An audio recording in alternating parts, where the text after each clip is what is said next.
nossa alma se cansa. E há dias tão difíceis, Senhor. Há dias que parecem ser impossíveis de serem vividos. Mas nesses dias, nós temos uma certeza que basta um toque do Senhor. Basta que o Senhor nos toque. Nós vencemos todo o cansaço. Que a nossa alma, ela é renovada. Ela é transformada. Toque-nos esta noite com a Tua Palavra. Amém. Toca os nossos corações com a Tua Palavra. E nos renove, nos transforme, nos enche de esperança. Que toda acusação de Satanás caia por terra. Que todo espírito de covardia caia por terra. E que nós possamos nos lembrar que nós não temos mais um espírito de escravidão em nós. Mas nós temos o espírito da vitória, o espírito da coragem, o espírito de vida, o espírito de Deus. E por meio desse espírito que em nós ele clama, Abba, Pai, encha-nos mais de Ti, com a Tua palavra. Oh, Pai, bendito seja o Teu nome. Amém. Graças a Deus. Vamos abrir nossas Bíblias no livro de Mateus. Nós estamos no capítulo 24. Domingo que vem nós encerramos no capítulo 25. Domingo que vem nós vamos ver um pedaço do 24 e até o final do 25. Mas hoje nós vamos ver entre os versículos 32 e 44 do capítulo 24. Capítulo 24, versículo 32 até o versículo 34.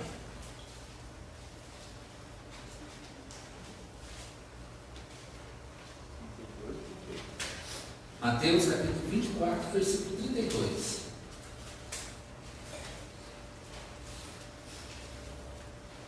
A palavra do Senhor diz: aprendam a lição da figueira, quando seus ramos se renovam e suas folhas começam a brotar, vocês sabem que o verão está próximo. Assim também, quando virem todas estas coisas, saibam que ele está próximo, às portas. Eu lhes asseguro que não passará esta geração até que todas estas coisas aconteçam. O céu e a terra passarão, mas as minhas palavras jamais passarão. Quanto ao dia e à hora, ninguém sabe, nem os anjos dos céus, nem o Filho, senão somente o Pai. Como foi nos dias de Noé, assim também será na vinda do Filho do Homem. Pois nos dias anteriores ao dilúvio, o povo vivia comendo e bebendo, casando e se dando em casamento, até o dia em que Noé entrou na arca. E eles nada perceberam, até que veio o dilúvio e os levou a todos. Assim acontecerá na vinda do Filho do Homem. 2 estarão no campo, um será levado e o outro deixado. 2 mulheres estarão trabalhando no moinho, uma será levada e a outra deixada. Portanto, vigiem, porque vocês não sabem em que dia virá o seu Senhor. Mas entendam isso. Se o dono da casa soubesse a que hora da noite o ladrão viria, ele ficaria de guarda e não deixaria que a sua casa fosse arrombada. Assim também vocês precisam estar preparados, porque o Filho do Homem virá numa hora em que vocês não se esperam.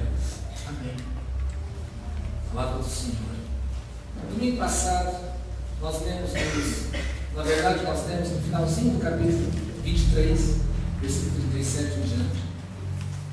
E depois nós começamos Mateus 24, capítulo 1, versículo 1, até o versículo 31. E no domingo passado nós falamos sobre a vida de Jesus e mostramos aquilo que Jesus mesmo falou sobre a vida dele. E Jesus conversou conosco sobre a vida dele com base em 4 sinais. Houve 4 sinais que Jesus colocou ali como base daquilo que seria a vida dele. A volta dele foi baseada ou baselada em 4 sinais. Primeiro sinal, Jesus fala o seguinte: olhe para o mundo. Observe o mundo e observe as coisas que acontecem no mundo. Quando você observar o mundo e as coisas que acontecerem no mundo, você vai observar algumas coisas acontecendo. Você vai observar que vai haver guerras, vai haver rumores de guerra, vai haver terremotos e vai haver fome. Este é um dos sinais que trata da minha volta. Este sinal acontece no mundo. Isso significa que você e eu precisamos estar atentos às coisas que acontecem no mundo. E estas coisas já estão acontecendo, elas já são fatos. Esse sinal já é declarado pronto, ponto final.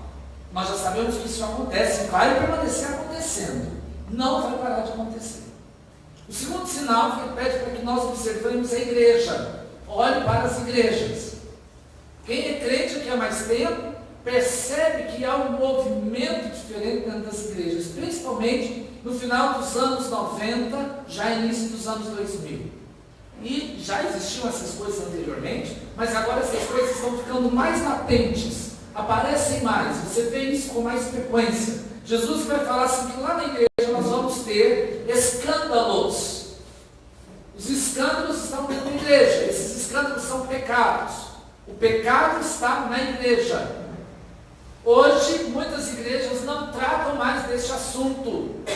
Trata-se de todas e qualquer coisa, exceto do pecado.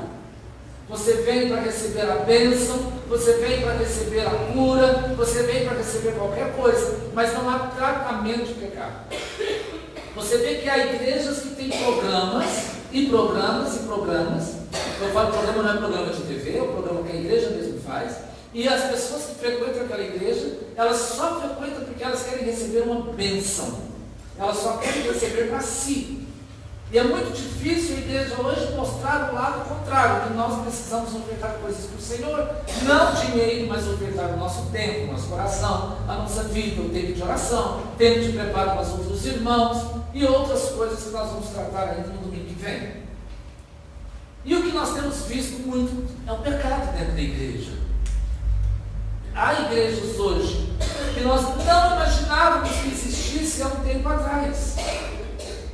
Quando, na minha adolescência, eu imaginaria que teríamos uma igreja de homossexuais, que cantam as mesmas músicas que nós cantamos, que louvam do mesmo jeito que nós louvamos, levantam as mãos do mesmo jeito que nós levantamos, que pregam a mesma Bíblia que nós pregamos,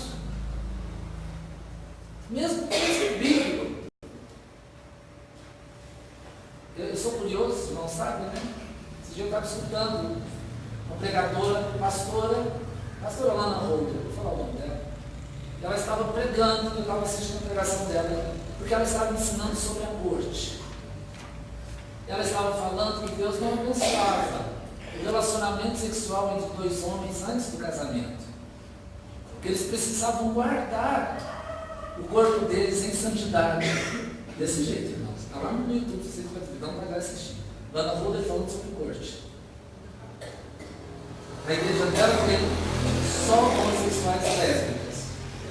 Ela estava falando o seguinte: quando um rapaz se apaixona por outro rapaz, ele só pode levar o outro rapaz para a cama depois do casamento, porque é assim que Deus abençoa. É diferente da Bíblia que eu conheço. E é diferente do Evangelho que eu conheço. É diferente. Pastor, o senhor é um homofóbico. Não, eu não sou homofóbico. Eu sou bibliocêntrico. E a minha mensagem é para o homossexual e para todas as outras pessoas, inclusive para você e para mim. A mensagem do Evangelho é: negue-se a si mesmo. Essa é a mensagem do Evangelho. Eu nunca imaginei que eu viria uma coisa dessa na minha vida. Nunca imaginei. Escândalo dentro da igreja. Pecado dentro da igreja. A outra coisa que nós vimos Jesus falando, que a igreja iria sofrer perseguição. No mundo, há vários países que temos perseguição. No Brasil ainda não temos perseguição. Este ponto, eu acabei de tratar do homossexualismo, vai ser um dos pontos que vai causar perseguição. Só eu começar a pregar sobre isso, está sendo filmado e colocado em rede, só começarem a ouvir sobre isso, você vai ver os comentários que vão aparecer debaixo dos meus vídeos. Qualquer militante da homossexualidade que ouvir o que eu vou pregar, eles vão levantar contra mesmo. Eles têm que levantar contra. Quando nós, de fato, vivermos, pregarmos a verdade mesmo, os irmãos verão que vamos acontecer. E a perseguição na igreja tem aumentado ao redor do planeta. Eu quero trazer uma série de palavras depois para a igreja, para os irmãos ficarem alertas, em relação ao mundo árabe. O mundo árabe tem crescido de tal forma que nós vamos viver uma perseguição da igreja inimaginável. Eu conheço lugares na Inglaterra em que uma cidade só tem árabe. Não existe o inglês, que é o árabe. Na Rússia, sempre que eu precisava de uma comida diferente, porque a comida da Rússia é difícil de comer, mas sempre que eu precisava de uma comida mais fácil para me encher, eu ia em árabes, que estão por todos os lugares, e todos eles falam inglês. Na França, estive na França agora em janeiro, eu fiquei assustado com a quantidade de árabes. Mesquitas sendo construídas em Paris, mesquitas sendo construídas em Moscou, mesquitas construídas na Inglaterra. Eles estão invadindo a Europa. Mesquita sendo construída em Anápolis, Goiás. Quantidade de árabe vindo, de muçulmano vindo para Goiânia, Anápolis, é grande. Vai ali no camelódromo de Campinas, você vai escutar eles conversando em árabe com o outro. Vários. Pastor, o que tem a ver com isso com essa? São muçulmanos, amados de Deus, todavia, ele vê você e eu como um inimigo. Nós somos inimigos deles. Os muçulmanos, eles têm um propósito diante de Deus deles, que é o Alá. O propósito é devolver a terra para Alá. Eles querem devolver o planeta para Alá. Eles têm essa ideia física. Para que isso aconteça, ele tem que destruir toda outra religião diferente da dele. Ou eu me converto ao islamismo, ou eu vou morrer. Porque a minha morte, sendo um cristão, é glória para Alá. Porque é menos um inimigo sobre a terra. A perseguição virá. Se você observar alguns líderes muçulmanos, infelizmente esses vídeos eles são mais em inglês, são mesquitas dentro dos Estados Unidos, que divulgam vídeos em inglês, os líderes muçulmanos, incentivando os muçulmanos a infiltrar nas cidades, gerar filhos, para que daqui 30, 40 anos eles possam assumir toda a terra. E o vídeo é claro: mate os cristãos. Matem os cristãos. Infiltra, seja amigo, faça amizade. Na hora certa, nós vamos dar uma voz de comando.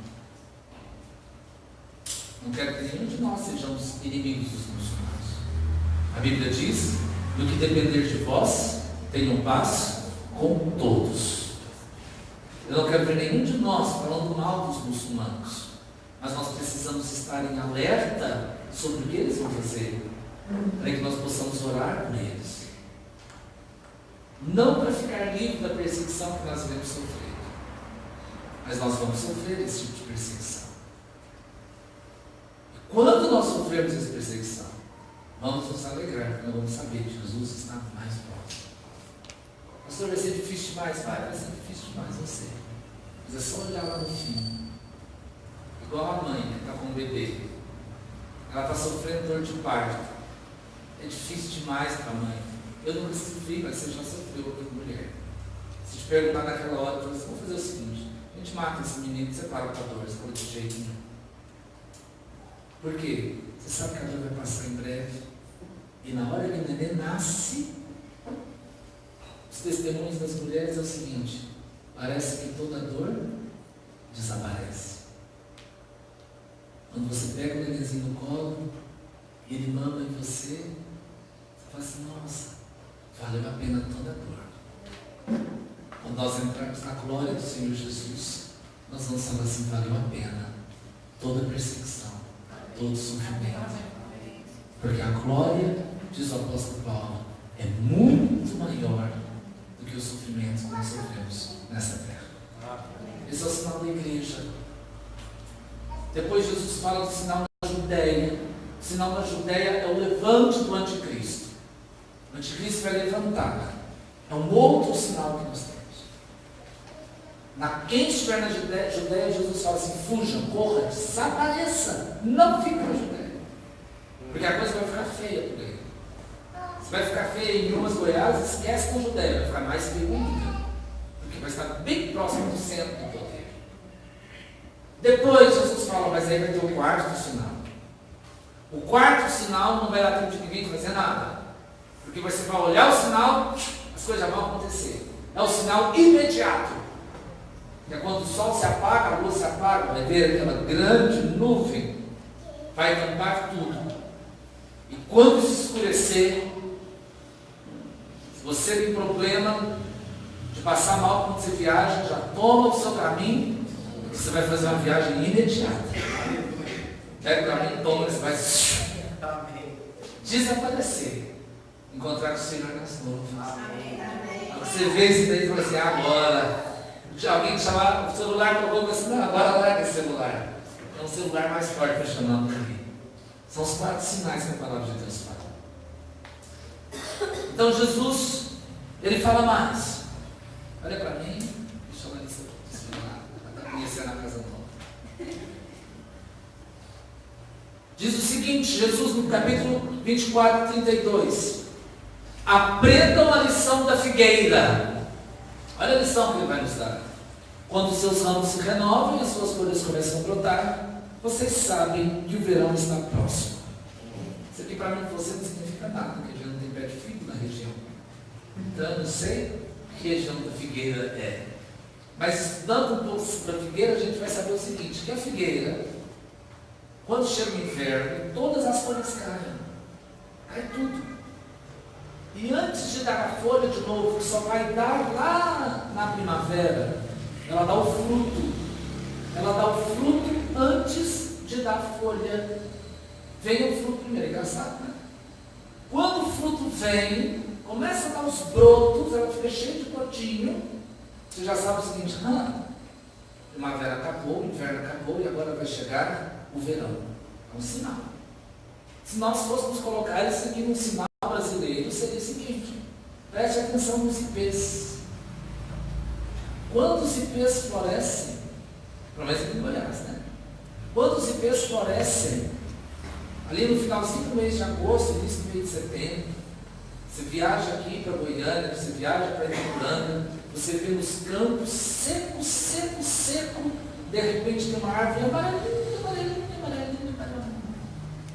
Quando ela fica amarelinha, amarelinha, amarelinha, você sabe, a chuva está chegando.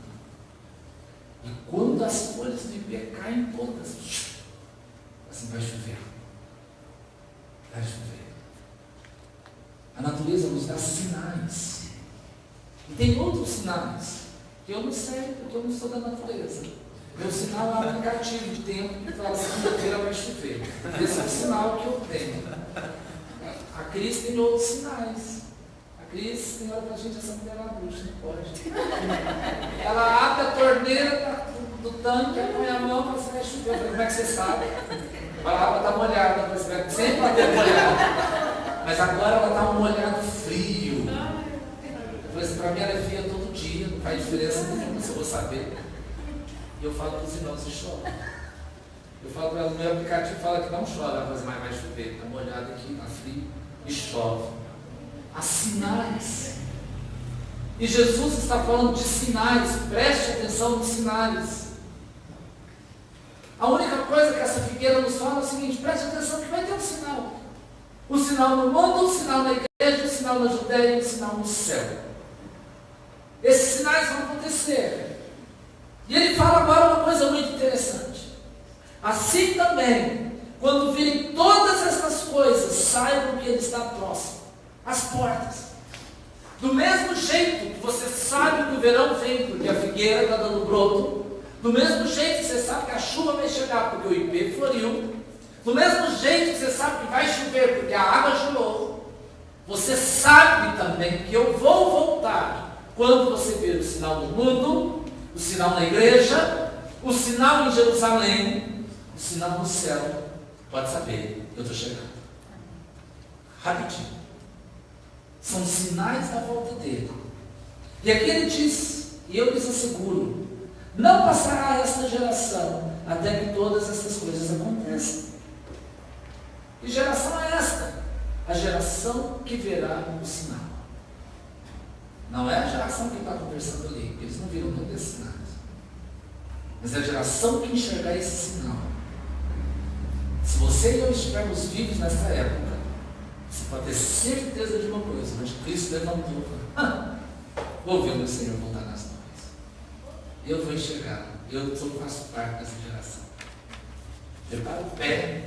O trem vai ficar mais feio ainda, mas ele vai estar próximo de voltar. E aqui diz, o céu e a terra passarão. O céu um dia vai acabar. A terra um dia vai acabar. Mas as minhas palavras não passam nunca. Porque ele mesmo é a palavra dele. A Bíblia diz que no princípio era o verbo. Nunca vai passar. As palavras dele são eternas. Ele está dizendo de fato, isso vai ser um fato histórico. Depois, no versículo de número 36, ele fala mais. Mas, quanto ao dia e a hora, ninguém sabe, nem os anjos dos céus, nem o Filho, senão somente o Pai. Aqui parece que Jesus ficou desorientado e desfalou tudo que ele falou até agora. Porque ele vem falando de sinais visíveis, de tudo aquilo que se pode ver. E de repente ele muda o disco e fala, mas ninguém sabe. Nem o anjo, nem eu, só Deus que sabe. O dia da minha volta. De repente parece que o Senhor Jesus perdeu o senso e muda tudo e fala assim, então, esses sinais parecem que são assim tão visíveis, mas agora ninguém sabe. Parece que os sinais ficaram invisíveis. A sensação que você tem então ao ler isso aqui é que parece que vai ter dois momentos distintos. Um momento em que todo mundo vai ver e um momento em que ninguém vai ver. Porque como é que, se eu não tenho sinais, eu vou ver? Como é que ninguém sabe? Se eu estou vendo a guerra, se eu estou vendo a igreja esfriando, se eu estou vendo a perseguição, se eu estou vendo o amor de muitos acabando, se eu estou vendo o anticristo levantando lá no templo, como é que eu sei então? Ou como é que pode ter lógica essa fala de Jesus, que ninguém sabe? Parece incoerente. Dentro dessa incoerência, os teólogos começaram a levantar questões. Eu vou apresentar algumas questões para os irmãos, e eu gostaria que os irmãos lessem na sua casa, estudassem na sua casa. A primeira questão que os teólogos levantam é a seguinte questão: são dois momentos distintos. Um momento ninguém vê, o outro momento todo mundo vê. O momento que ninguém vê é o momento do arrebatamento. O momento que todo mundo vê é o momento de Jesus virar para julgar as nações. Dois momentos distintos. A igreja do Senhor Jesus Cristo, os santos do Senhor Jesus Cristo, vão passar por esse momento que ninguém vê. É um momento chamado de arrebatamento dos santos. O Senhor vem e vai arrebatar toda a igreja. E a igreja vai ficar livre da tribulação. E depois da tribulação ele vem. E ele vem para os judeus somente. Nós não estamos tratando dos gentios, ele vai tratar das coisas de modo separado. Bem antes do anticristo aparecer, a igreja vai ser resgatada. Por isso que há as falas, fique atento, eu venho sem demora, eu venho a qualquer hora. É o que alguns teólogos dizem. Esses nós chamamos eles de pré-tribulacionistas. Há uma outra turma de teólogos que diz o seguinte, olha para mim, isso é tão importante. Vou deixar a sua cabeça confusa. A outra turma de teólogos fala o seguinte, olha, a igreja vai ver onde Cristo surgir. E antes de começar os anos da tribulação, porque 3 anos e meio serão de paz, antes de começar a tribulação, Jesus vai arrebatar a igreja. E a igreja não vai passar pela tribulação. Então muitos vão estar vivendo e aí a igreja vai ser arrebatada e o resto vai ficar, porque não era crente que deveria ficar. E aí vai ter a tribulação e Deus vai tratar com os judeus que precisa ser tratado. E aí Jesus volta no final e julga quem tem que julgar. Mas há uma outra turma que diz o seguinte: o arrebatamento e a volta de Jesus coincidem em um só evento, após a tribulação. Em um único evento após a tribulação. Pastor, qual está certo? Eu não sei. Não aconteceu ainda para eu falar com os irmãos qual está certo. Eu não posso trazer nenhum tipo de afirmação em relação a isso. A videira ensina no momento anterior à tribulação, o arrebatamento dos vencedores. É o modo como a videira ensina. E há todos os textos que são ensinados em relação a isso. Pastor, está certo ou está errado? Eu também não sei.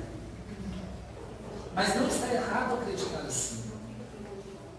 Eu não posso afirmar que seja, mas eu estou dizendo que é uma escolha de crer.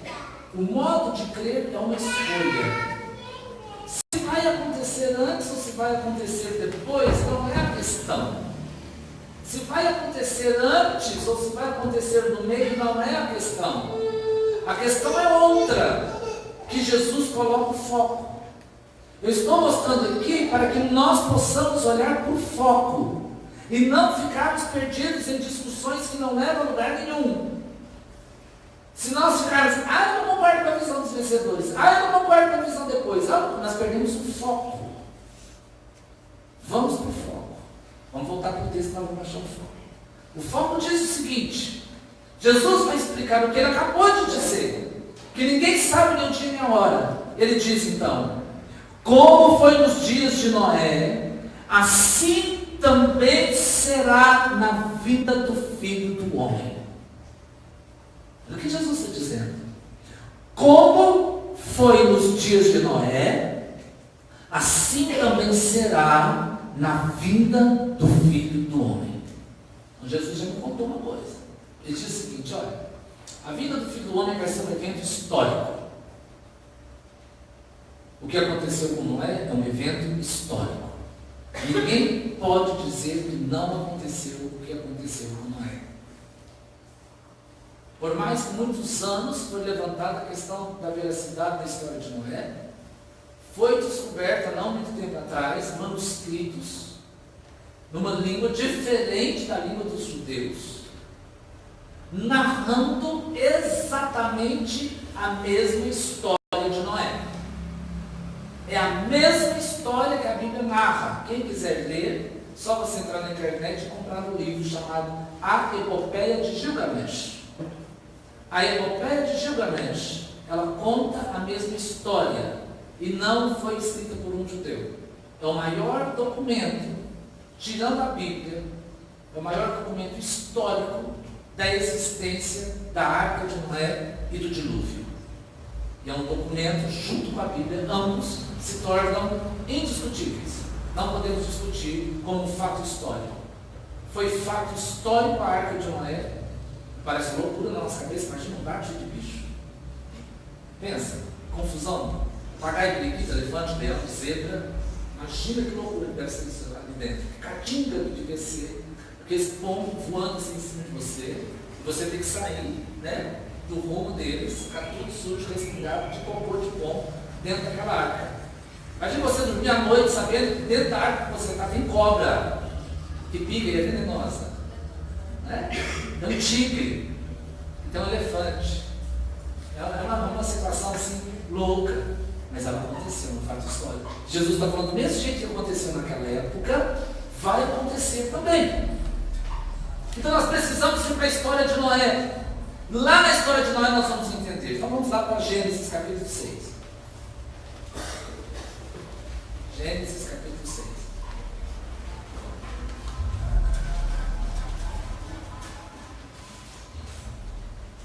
Aí nós vamos entender o que aconteceu.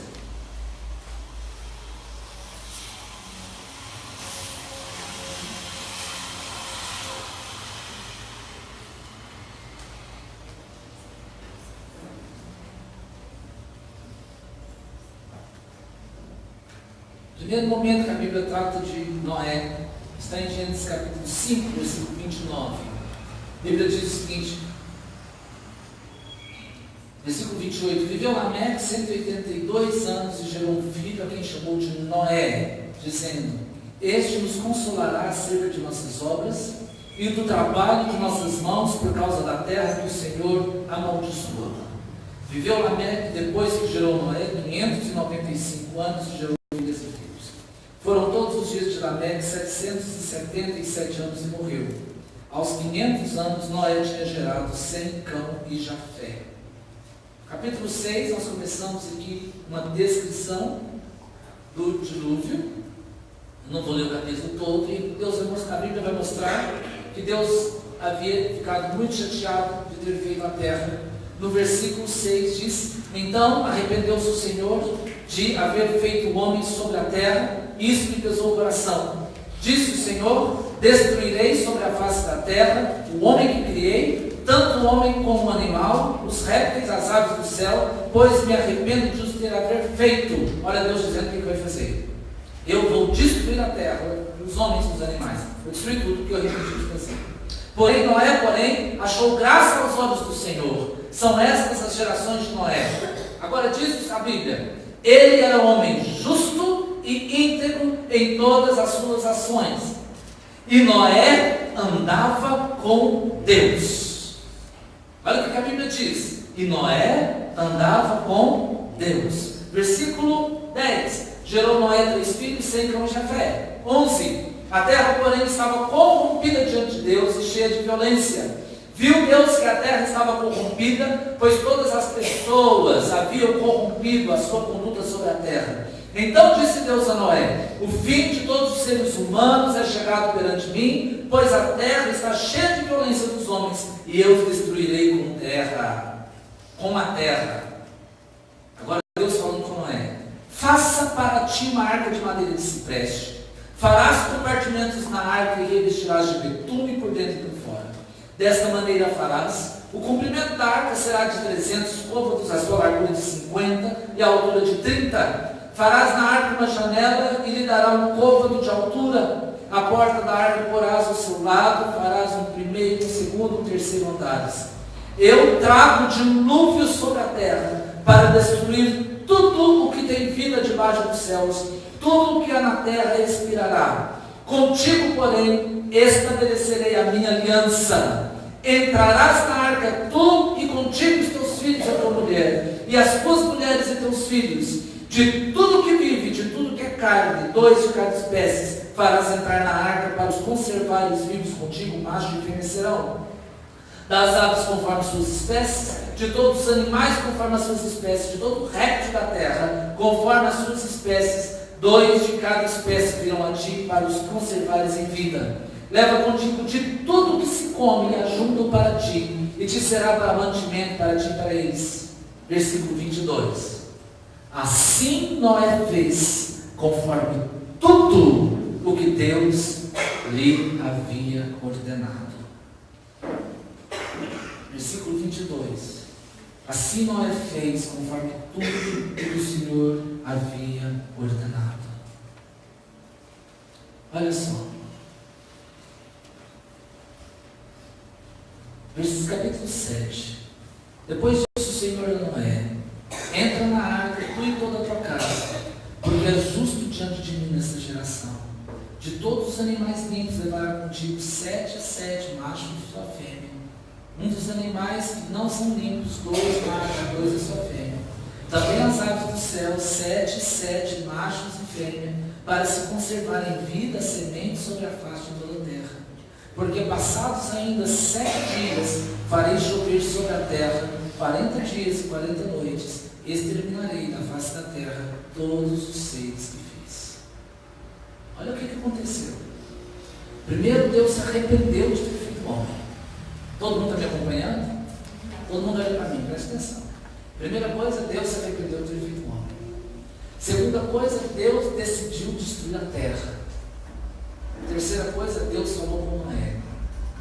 Noé, eu vou destruir a terra. Eu vou acabar com tudo. Vou fazer chover sobre a terra.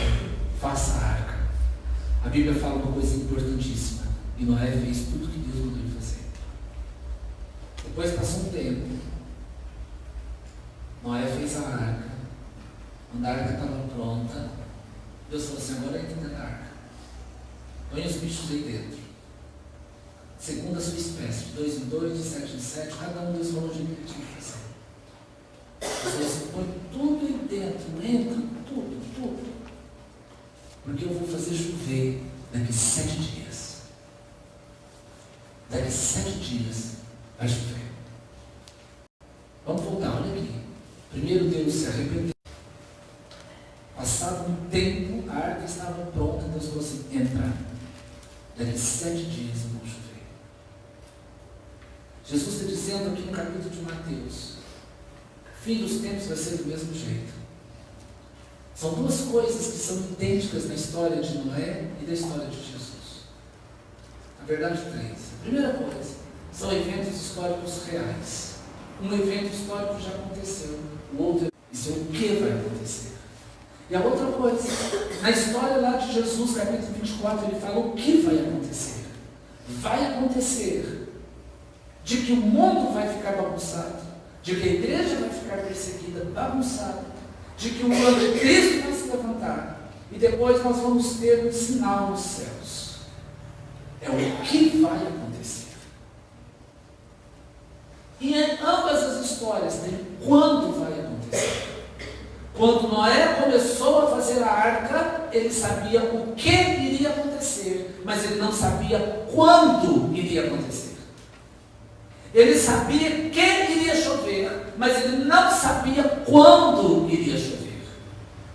E porque ele não sabia quando iria chover, Noé teve uma atitude. Ele começou a fazer imediatamente.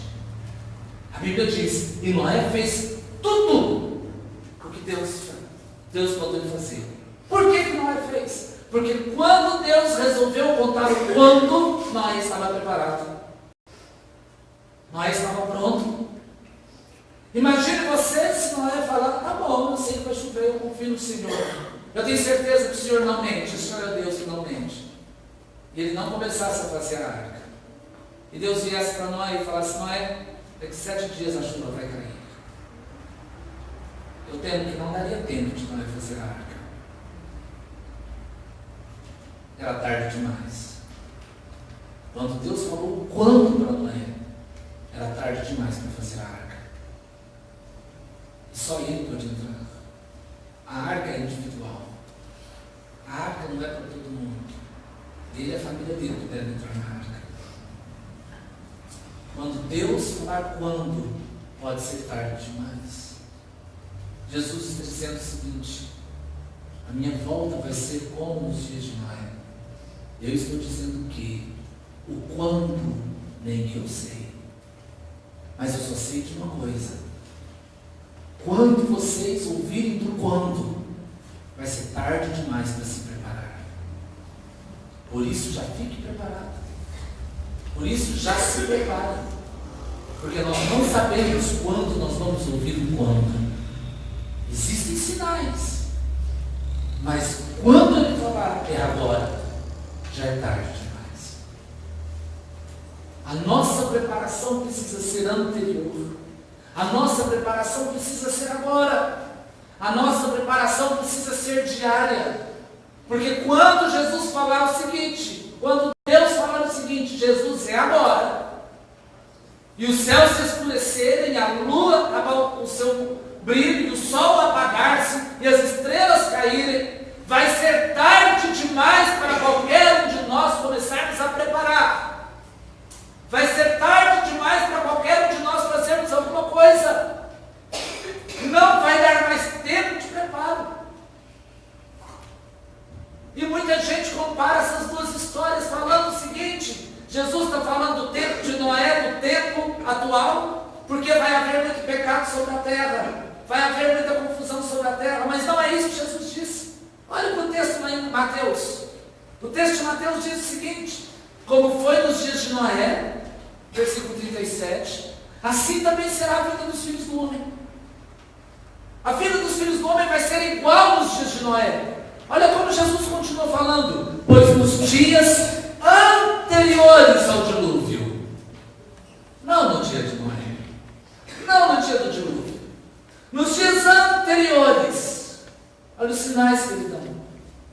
O povo vivia comendo e bebendo e casando-se e dando-se casamento até o dia em que Noé entrou na arca. O que Jesus estava contando? As pessoas não se prepararam para o dilúvio. As pessoas continuaram a viver as suas vidas como se nada tivesse acontecendo. Agora preste atenção aqui, igreja. Jesus não está falando para o mundo. Jesus não está falando para as pessoas do mundo. Ele está falando para os seus discípulos. Esta não é a palavra para o mundão. Esta é uma palavra para a igreja. Nós não podemos olhar para o mundão que não conhece a palavra, que não conhece a volta de Jesus e falar: as pessoas estão vivendo de qualquer jeito. O pecado está muito grande. Estamos igual nos dias de Noé. Não é isso que ele está dizendo. Ele está dizendo: quando na igreja as pessoas estiverem comendo e bebendo e se dando em casamento, sem se preparar como Noé se preparou. É um retrato da igreja, que muitos vão viver a vida como se nada tivesse acontecendo, como se Jesus não estivesse voltando, como se eu não tivesse que me preparar. E eu passo a viver na igreja de festinha em festinha, de cultinho em cultinho, de célula em célula, de programação em programação, de conferência em conferência, de retiro em retiro, e eu esqueço da minha preparação correta, que é fazer a minha arca, que é guardar os meus bichos. Eu preciso me preparar agora, porque vai chover. Vai chover. Jesus vai voltar. Mas do mesmo jeito que o povo na época de Noé não percebeu, a igreja também não está percebendo, não está atenta, vive preocupada com seus próprios interesses, com seus próprios negócios, com suas próprias roupas, com suas próprias festas, com seus próprios namoros, com seus próprios casamentos. Porque preocupar com casamento significa que alguém está olhando no seu futuro aqui na terra. Não há mal nenhum olhar, não há mal nenhum em casar. Mas quando nós vivemos somente envoltos com as coisas deste mundo, preocupados com as coisas que são desta terra, nós paramos e não percebemos a urgência de começar o preparo. Existe um preparo. Existe o crente que vai estar preparado, o crente que não vai estar preparado. É a palavra do domingo que vem. Qual é o preparo? Como é que nós vamos estar preparados ou não? Mas nesse domingo, nós precisamos entender que não vai dar tempo de preparar. Eu fui perguntado: pastor, mas a gente vai ver os sinais, então eu posso viver uma vida assim, e depois eu me preparo. Minha resposta foi: vai hoje no culto, você vai ouvir a resposta que eu vou te dar. A resposta que a Bíblia está dando é o seguinte: vai ter sinais. Os sinais vão existir. Mas as pessoas que olharem para os sinais e ficarem assim: o anticristo não levantou, vou viver do jeito que vai viver, eu vou vivendo. Quem vai vivendo assim vai se embriagando com a vida, não vê passar. E quando abrir os olhos, vai estar tudo escuro, o céu vai sumir. E ele vai: nossa, Jesus está voltando, eu vou me preparar. Jesus fala: igual nos dias de Noé, a porta já vai estar fechada, não dá tempo mais de ninguém entrar. Jesus disse: eles bebiam, comiam, casavam, se davam em casamento, até o dia em que Noé entrou na arca, e eles nada perceberam. Eles nada perceberam. Existem muitos irmãos convertidos em Cristo Jesus que não têm percebido que nós estamos caminhando para o final dos tempos, não têm percebido que está movendo, que nós estamos caminhando para encontrar com Jesus. Estão embriagados com as coisas deste mundo, estão embriagados com a vida neste mundo, e embriagados com viver, muitas vezes nem é um pecado. Às vezes sim, às vezes não. Mas embriagados com as coisas desta terra. E não estamos se preparando para se encontrar com Ele. Deixa eu falar uma coisa aqui para os irmãos. No domingo que vem nós vamos ter uma palavra muito séria. Muito importante. Como é que nós nos preparamos para nos encontrar com Ele? E eu não vou falar de pecado no domingo que vem. De nada disso, mas nós vamos tratar das coisas que nós deveríamos fazer e não fazemos. Porque o nosso preparo são dois momentos. As coisas que nós fazemos que não deveríamos fazer, esse é o pecado. Este está fora. Mas há outro lado da moeda, as coisas que eu preciso fazer e que eu não faço. Há dois modos de preparar. Eu preciso me preparar no completo. E esse completo é: eu só tenho que fazer aquilo que o Senhor quer que eu faça. Aquilo que eu estou fazendo eu não deveria fazer, eu preciso abandonar. E as coisas que eu não faço, eu precisava fazer. Eu preciso me preparar e começar a fazer com urgência. Porque na hora que o sinal aparecer, não vai dar mais tempo. A comparação aqui não é para mostrar que o povo vivia em pecado. A comparação aqui não é para mostrar que o povo vivia de qualquer jeito. A comparação que Jesus está fazendo é o seguinte: que ele disse o que? Tanto para Noé quanto para nós. O que vai acontecer? Você e eu sabemos, Noé sabia. Mas quando Noé ouviu o que ia acontecer, ele resolveu fazer o que ele tinha que fazer. Porque ele andava com Deus. Ele sabia o Deus que ele servia. E ele sabia que o Deus que ele servia não era brinquedo. Ele sabia que o Deus que ele servia era amor. E amou tanto Noé, que pela graça do nosso Deus que se manifestou ali, Deus avisou antes da hora: prepara-te, Noé. Esta é a expressão do amor de Deus: prepara-te. Mas Noé também sabia de uma coisa: Deus é justo juiz. Se eu não estiver preparado, eu vou ser condenado. Ele não vai parar o que ele tem que fazer por minha causa. Por minha causa ele me avisou antes. Do mesmo jeito, igreja, Jesus está dizendo: olha, eu estou contando o que vai acontecer, eu estou contando o que vocês precisam fazer, e a expressão da minha graça e do meu amor é demonstrada na cruz do Calvário. E se você crer e viver a sua vida na fé em mim, como diz o apóstolo Paulo, não sou eu quem vivo, mas é Cristo vive em mim, e a vida que eu vivo pela fé. A expressão do amor de Deus é a chance que Ele me dá de hoje eu viver a minha vida pela fé. Esta é a expressão do amor de Deus. Mas o mesmo Deus que me dá essa expressão de amor é o Deus que me dá uma expressão de juízo, e Ele vai mandar para o inferno todos aqueles que não estiverem preparados para entrar com Ele na glória. Lembra que Ele está conversando com os 12 discípulos dele, e Ele está dizendo para os 12 discípulos: se vocês não se prepararem, eu mesmo vou enviar vocês para o inferno. Prepara Pedro, prepara Tomé, prepara João, porque se vocês não estiverem preparados, vocês não podem reinar comigo.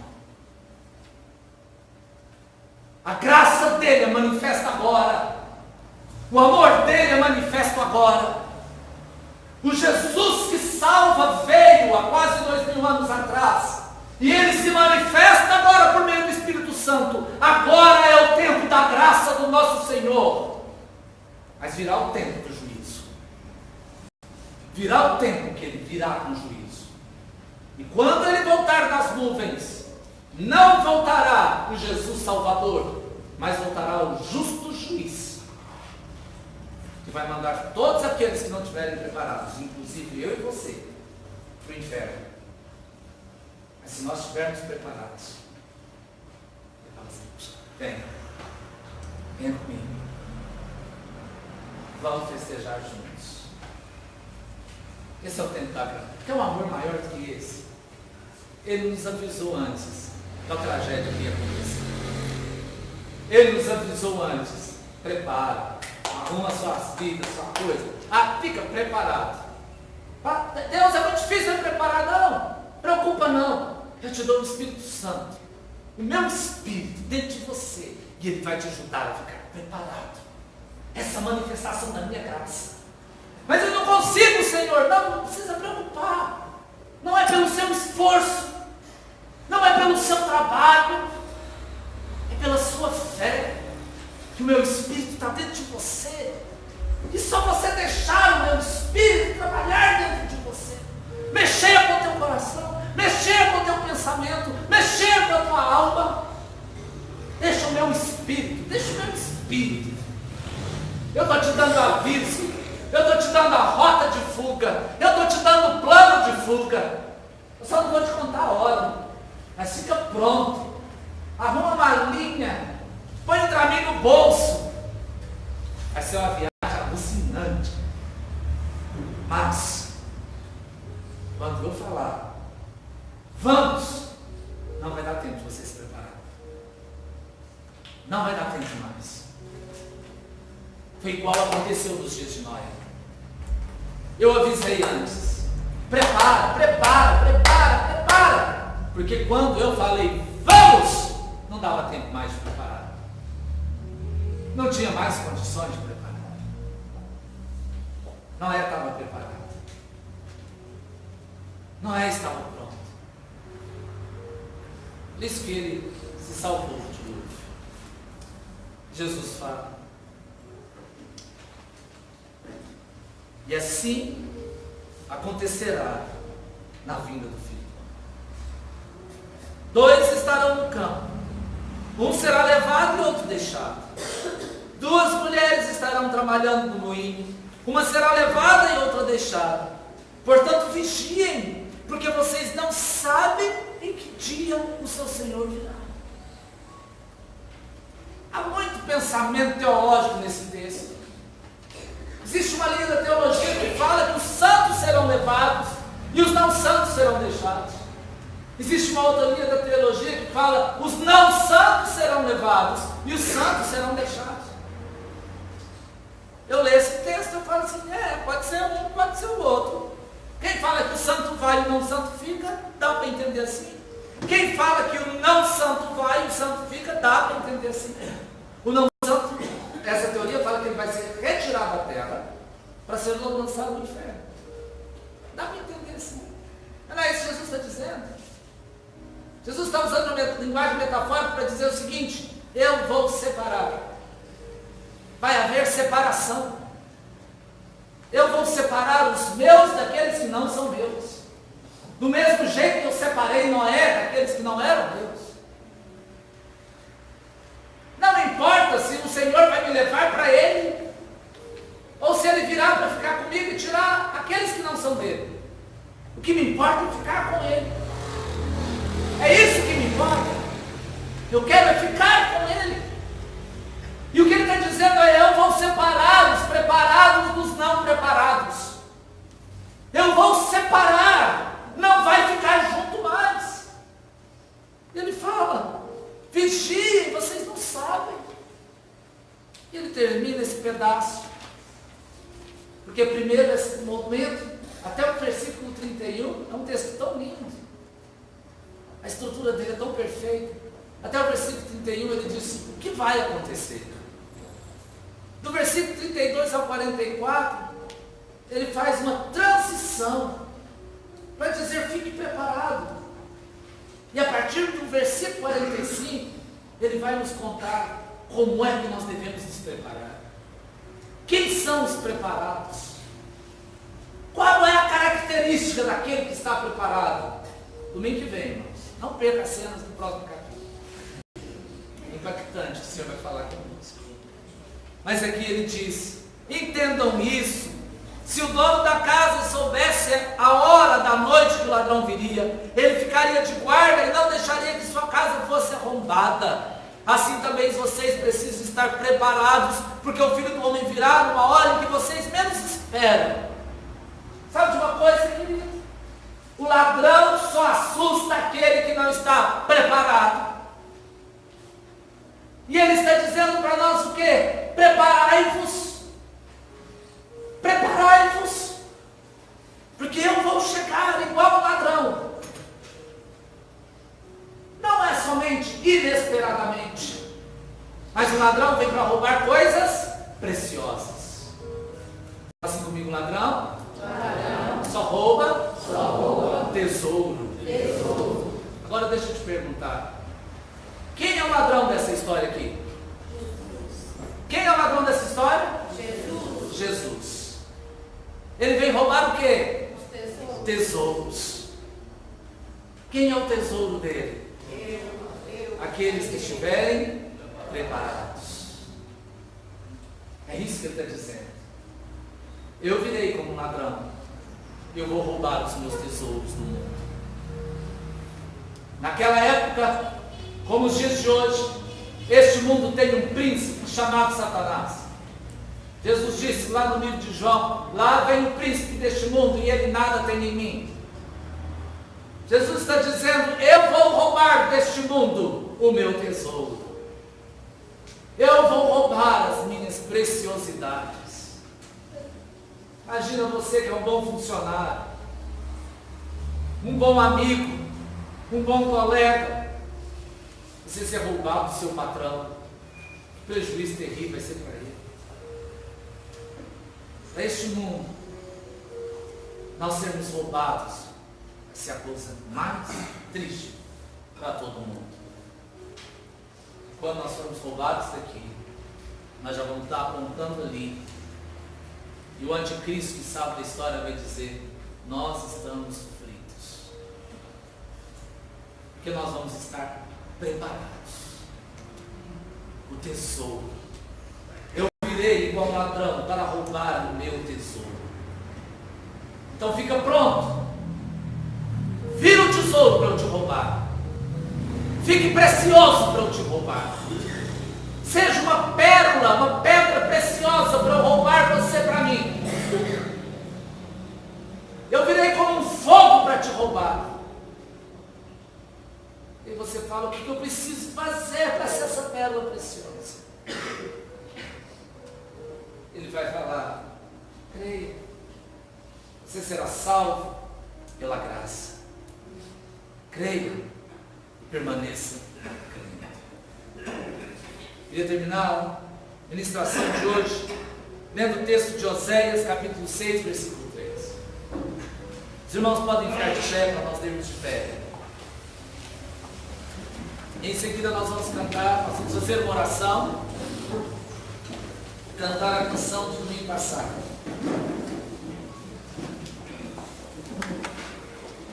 Oséias capítulo 6, versículo 3.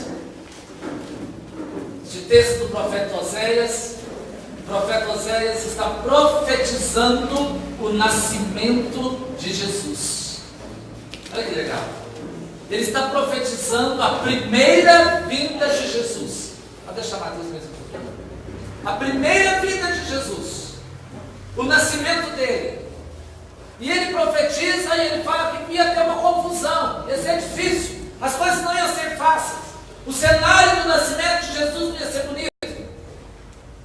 No versículo 3, ele fala: então, conheçamos e prossigamos em conhecer ao Senhor. A sua saída, como a alva, é certa, e ele a nós virá como chuva serôdia, chuva forte, que rega a terra. Agora, nessa noite, eu estou profetizando que a Bíblia profetizou: Jesus virá. Amém. Eu queria que nós fôssemos para casa com este versículo no coração. Então, irmãos, vamos conhecer o Senhor e vamos prosseguir em conhecer o Senhor. Então, irmãos, conheçamos o Senhor e prossigamos em conhecer o Senhor. Amém. Mais gente me ouviu, né? Então, queridos, conheçamos o Senhor todos os dias, orando, louvando, jejuando, lendo a Bíblia, estando comunhão nas células, no culto, evangelizando, recebendo cura, orando por cura. Conheça o Senhor. Amém. Conheça o seu Deus. Conheça o seu Jesus. E prossiga em conhecer. Sabe o que significa prossiga em conhecer? Conheça Ele na segunda, conheça Ele na terça, conheça Ele na quarta, em 2019, em 2020, 2021, 2039, 2070, 2150. E quando você tiver vida, todos os dias, prossiga. Não para. Não pare. Não desista da sua fé. Não desista de crer. Pastor, eu caí em pecado. Levanta. Você conheceu o Senhor na graça. Conheça a graça superabundante. Te perdoa. Permaneça. Continue. Prossiga. Pastor, eu não estou sentindo mais nada. A Bíblia não fala que você tem que sentir. A Bíblia fala que você precisa crer. Crer. A música que nós vamos cantar tem um verso que eu mais gosto. Eu canto esse verso o dia inteiro, todo dia. Todo dia. Mesmo que eu não veja, eu sei que a tua mão me sustenta. Eu não preciso sentir, porque eu sei. Ah, não senti nada hoje no culto, nem eu. Só calor dentro desse tempo. Mas eu sei que Ele está aqui. Amém. Eu sei que Ele está comigo. Eu sei que a vara e o cajado dele me consolam. Eu sei. Eu sei. Eu sei. Conheçamos e prossigamos em conhecer o Senhor. Amém.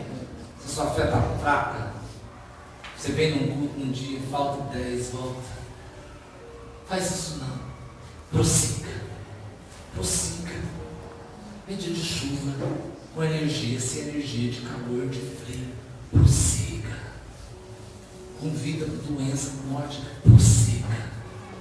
Com emprego, sem emprego, com salário, sem salário, com oferta, sem oferta, prossiga. Assim como Noé. Imagina se lá ele tivesse começado a arca, levantado assim. Não, agora falta o telhado, falta essa parte de cima, falta uma rampa, e falta fazer o super. Ah, não chega isso agora não. Ah, vai demorar demais ainda. Deixa eu ficar ali. Deixa eu ficar fazendo as minhas coisas. Deus fala assim para ele: daqui 7 dias eu chego. Daqui 7 dias chove. Ele ia ficar de fora. Você veja que Deus falou assim: enche a arca de bicho. Depois que ela encheu de bicho, que a chuva veio. Ele para o seu irmão e fala assim: prossiga. Fala assim: conheça o Senhor. Conheça o Senhor. E prossiga em conhecer o Senhor. A mão aí da pessoa do seu lado, começa a orar com ela. Começa a orar.